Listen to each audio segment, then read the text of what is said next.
আসসালামু আলাইকুম। বাঙালি ক্যান কিচেনে আপনাদের সবাইকে স্বাগতম জানাচ্ছি। আশা করছি যে যেখানে আছেন সবাই ভালো আছেন। বাঙালি ক্যান কিচেনের আজকের রেসিপি ভুনা মাংস, আর সেটা যদি আপনি 20 মিনিটেই তৈরি করে নিতে পারেন তাহলে তো কথাই নেই। হ্যাঁ, আপনারা ঠিকই শুনেছেন, 20 মিনিট।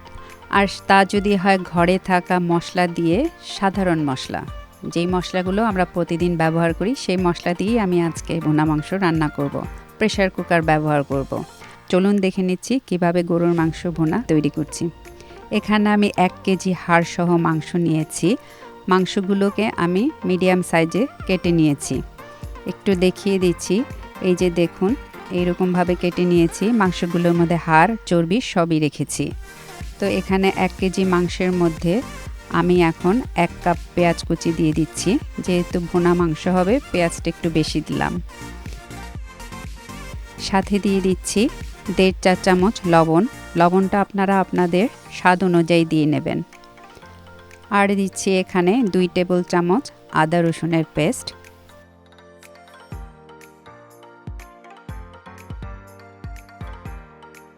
এখানে আছে আধা কাপ টক দই। টক দইটা দিয়ে দিচ্ছি। টক দইটা দিলে মাংসের ঝোলটা ঘন হবে এবং এর স্বাদটাও অনেকখানি বেড়ে যাবে। এখানে 2 চা চামচ মরিচের গুঁড়ো আছে, এটাও দিয়ে দিচ্ছি। আপনারা ঝালটা আপনাদের পছন্দ মতন দেবেন। অনেক সময় অনেকেই ঝাল কম বেশি খেয়ে থাকেন। গরুর মাংসটা আমার কাছে একটু ঝাল হলেই ভালো লাগে, তাই 2 চা চামচ দিলাম। এখানে 2 চা চামচ জিরার গুঁড়ো আছে। এখানে 1 চা চামচ ধনের গুঁড়ো আছে। এখানে 2 চা চামচ হলুদের গুঁড়ো আছে। এখানে কিছু গরম মশলা নিয়েছি, 3টা তেজপাতা, 2টো দারচিনি।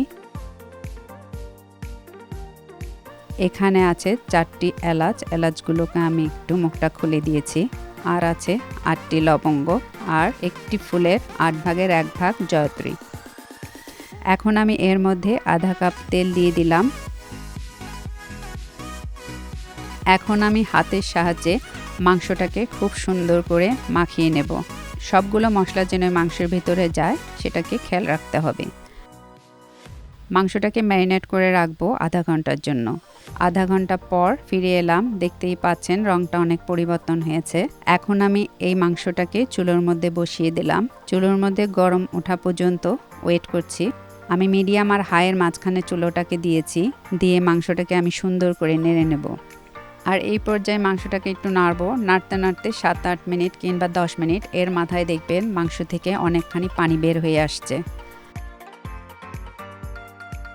এখন আমি এর মধ্যে অন্য চুলাতে পানি ফুটতে দিয়েছি, সেখান থেকে আমি পানি দিয়ে দিচ্ছি। এর পরিমাণটা আমি বলবো না, কারণ পরিমাণটা অ্যাকচুয়ালি বলা যায় না। এখানে ট্রিক হলো যতখানি মাংস, সেই মাংসটা অলমোস্ট ঢেকে দিয়ে গরম পানিটা দিতে হবে। দেখতেই পাচ্ছেন কতখানি পানি আমি দিয়েছি। এখন আমি এই ঢাকনাটাকে লাগিয়ে দিচ্ছি, লকটাও লাগিয়ে দিচ্ছি 20 মিনিটের জন্য।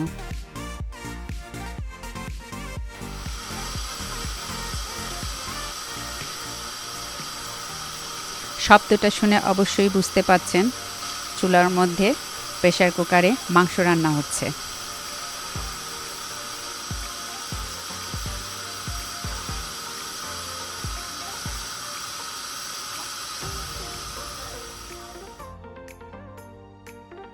বিশ মিনিট পর ফিরে এসেছি এবং 20 মিনিট পর চুলাটাকে বন্ধ করে দিয়েছিলাম। এখন আমি মাংসটা ঠান্ডা হওয়ার পর ঢাকনাটা খুলছি। আপনারা গরম অবস্থায় ঢাকনাটা খুলবেন না, কারণ গরম অবস্থায় ভিতরের যে এয়ারটা আছে এটা অনেক সময় হাতে লেগে হাতটা পুড়ে যেতে পারে। তো ঠান্ডা হয়েছে মাংসটা, এই যে দেখুন কতটা লোভনীয় লাগছে। এখন আমি এই পর্যায়ে চুলাটাকে আবার ধরিয়ে দিচ্ছি মিডিয়াম আঁচে। মাংসটার মধ্যে আরেকটা জিনিস দেওয়ার বাকি আছে, সেটা হলো ভাজা জিরের গুঁড়ো। 1 চা চামচ ভাজা জিরের গুঁড়ো দিয়ে দিচ্ছি। এখন আমি এই জিরের গুঁড়োটা দিয়ে জাস্ট একটু নেড়ে নেব, বেশি নাড়া যাবে না। ভাজা জিরের গুঁড়োতে যে একটা সুন্দর সুগন্ধ আছে সেটা কিন্তু চলে যাবে। চুলাটাকে বন্ধ করে দিয়েছি। ঠান্ডা হলে মাংসটা আরও ঘন হয়ে যাবে, তাই এই পর্যায়ে চুলাটাকে বন্ধ করে দিতে হবে। কতটা লোভনীয় লাগছে দেখতেই পাচ্ছেন। আমার কিন্তু এখনই খেতে ইচ্ছে করছে। আশা করছি আপনাদেরও আমার মতো অনেক লোভ লাগছে।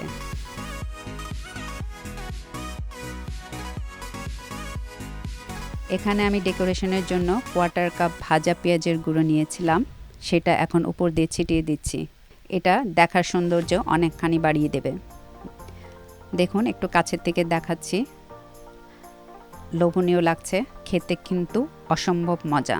হয়ে গেল ঘরে থাকা মশলা দিয়ে 20 মিনিটেই প্রেসার কুকারে মাংস ভুনা। আশা করছি রেসিপিটি আপনাদের ভালো লেগেছে। ভালো লাগলে অবশ্যই একটা লাইক দেবেন, আর পাশে থাকা বেল আইকনটিও বাজিয়ে দেবেন, তাহলে পরবর্তী ভিডিওগুলো আপনাদের কাছে পৌঁছে যাবে। আপনাদের একটি লাইক আর আপনাদের সাপোর্ট আমাকে সামনে এগিয়ে যেতে অনেক সাহায্য করবে। আমি নিশু ইনশাল্লাহ ফিরে আসবো নতুন কোনো রেসিপি নিয়ে। আপনারা সবাই ভালো থাকবেন, সুস্থ থাকবেন, আমার ও আমার পরিবারের জন্য দোয়া করবেন। আল্লাহ হাফেজ।